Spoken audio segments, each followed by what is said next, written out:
Welcome, dear viewers. You're still watching us on ERi-TV, presenting you the domestic and international news prepared for this session, live from our headquarters in Asmara. I'm Hermela Gramay, inviting you to join us on our tonight's news broadcast. Let's start with the major headlines. Awards to outstanding students in the southern region. Encouraging agricultural activity in Tessenei subzone. At least 193 killed in two boat accidents in northwestern Democratic Republic of Congo. And China's newest aircraft carrier transits conducting final tests. In your detailed domestic news, the Ministry of Education branch in San'afe subzone, in collaboration with the National Union of Eritrean Youth and Students branch, has presented the Soira Award to 71 outstanding students who achieved a GPA between 3 and 4 in the 2024 and 2025 National School Leaving Examination. The awardees are members of the 37th round of the National Service. At the award ceremony held on 12 September, Mr. Din Mohammed, head of the Education Office in the subzone, stated that encouraging outstanding students is a moral responsibility.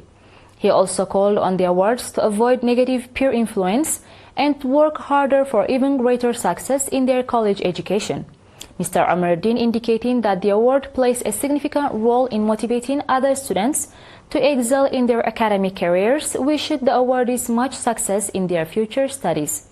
Noting that the achievement was the result of the students' strong efforts as well as support from their parents and teachers, Mr. Berhana Johannes, head of pedagogy at the Education Office branch, urged the awardees to become role models in their future academic pursuits.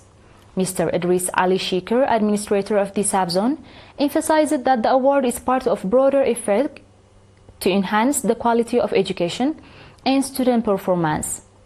He also called for increased participation in addressing challenges within the teaching and learning process.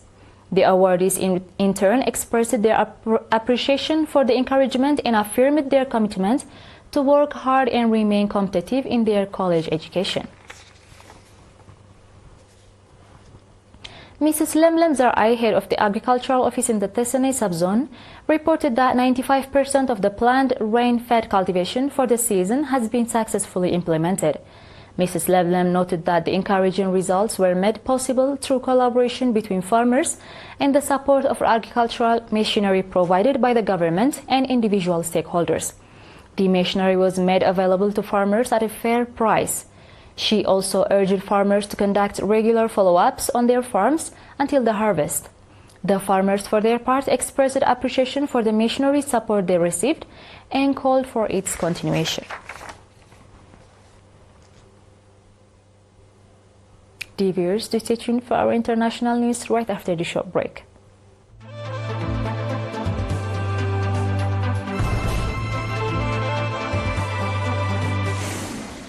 Welcome back.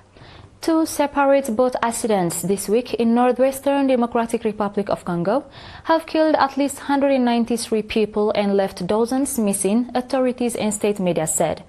The report said 209 survivors were rescued following the accident involving a whaleboat near the village of Malangi. A memo from the Ministry of Social Affairs said 146 people were missing. It was not immediately clear what caused either accident or whether rescue operations were continuing on yesterday evening. State media attributed Wednesday's accident to improper loading and night navigation, citing reports from the scene.